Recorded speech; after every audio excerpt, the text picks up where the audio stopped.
Did you know Khabib's cousin Umar Nurmagomedov is also undefeated, but also shares another name? His fighter name is called the Young Eagle, probably a homage to the Eagle, which was Khabib's fighter name. He is also the direct brother of Usman Nurmagomedov, the undefeated lightweight champion of Bellator. So why is nobody talking about Umar? The first reason is that all the contenders above his ranking knows who the Young Eagle is and is essentially ducking him. And the biggest reason for the UFC's perspective is he is not a fucking dick. Weren't really necessary, maybe. They were super necessary. Why were they necessary? I was super happy when he when his head was bumping on the canvas. Bad because I didn't see him take you understand and punch him. Sorry. That's why I feel bad. So let's dive into his best fights and see if Umar is actually a boring Khabib 2.0 or he is actually a future bantamweight champion waiting for his deserved hype. This is Umar's first MMA fight at the young age of 21. He starts his first professional fight in Southpaw despite being orthodox. That is already broken ass confidence right there. Wait, or is he Southpaw? Don't trust or follow anything on the internet, guys. It's full of misleading information. He goes from an open stance low kick right into an open stance high kick. That's already high fight IQ, considering the high level MMA fights recently.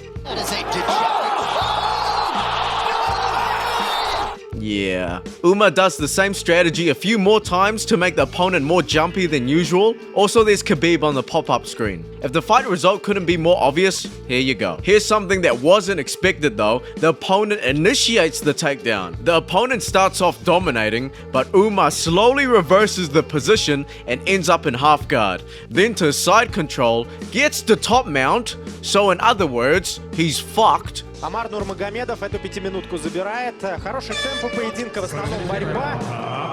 Что же? Round finishes and we jump right into round 2. One thing you notice by now is that Umar is an orthodox and he is using straight kicks.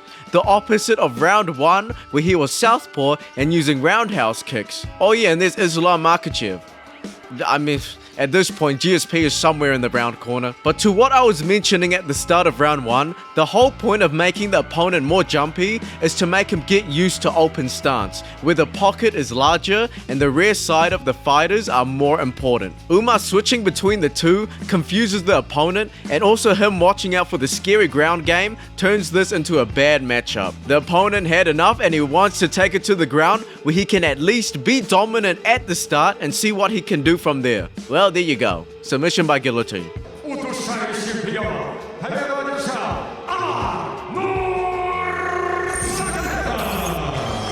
Fight begins and Umar starts off in orthodox. Bro's kickboxing and distance management is unreal for a 1-0 fighter. Both shins connected on the low kicks there. Don't worry, we knew that shit hurt real bad. Umar knows the trusty low kick to hook combo and ducks it into a clinch.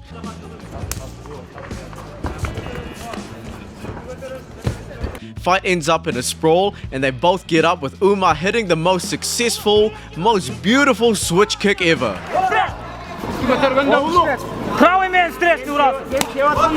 The opponent's liver said, fuck that, I need a clinch, and thus ends the fight in round 1. Submission by rear naked choke.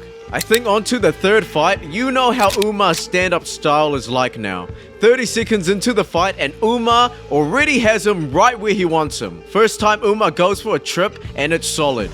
But surprisingly, out of nowhere, a submission arm triangle attempt from the opponent. He was arm triangling like his life depended on it. Why am I saying like? His life was depending on it. Umar escapes and controls the ground until they finally get up again. They exchange a bit. The opponent is definitely getting frustrated, landing nothing while Umar does.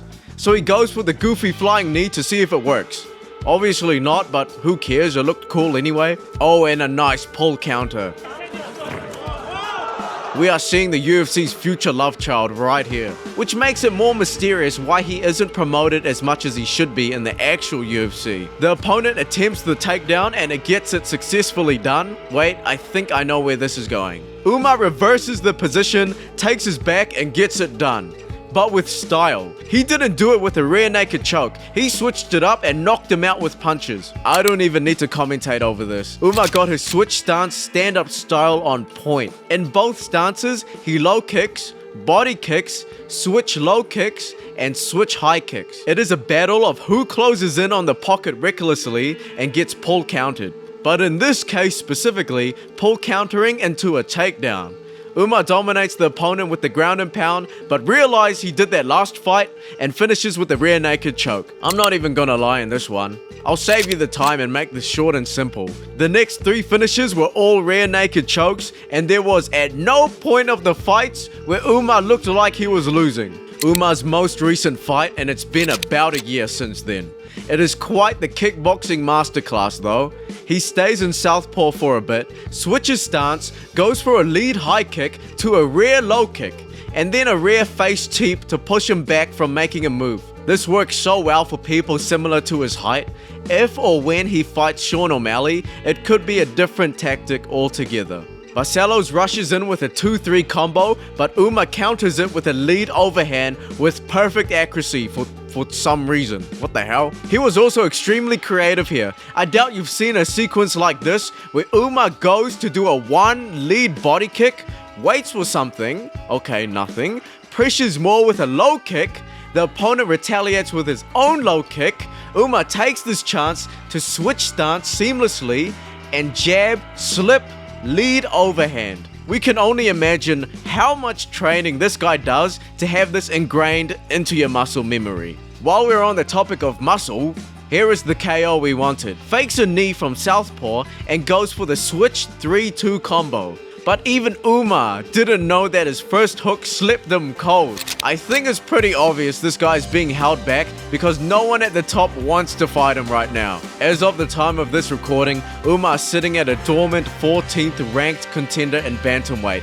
and with no confirmed upcoming fights. Dormant is the key word, where it seems like he is literally waiting for anyone in the top 10 to get desperate, knowing the UFC, financially desperate, and fights Umar. We might not even get the Sean O'Malley miracle where he was ranked 11th and fought the #1 contender, which had to be the short-tempered Peter Yan and beat him by split decision. So it may be a while before he gets a top 10 fight, then a top 5, then defend his top 5 ranking, then the title shot. And even then, will O'Malley still be the champion? But at the very least,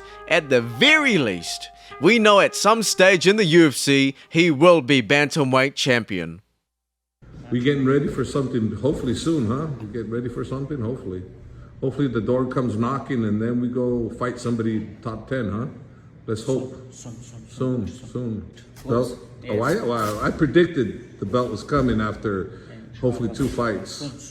But let's see.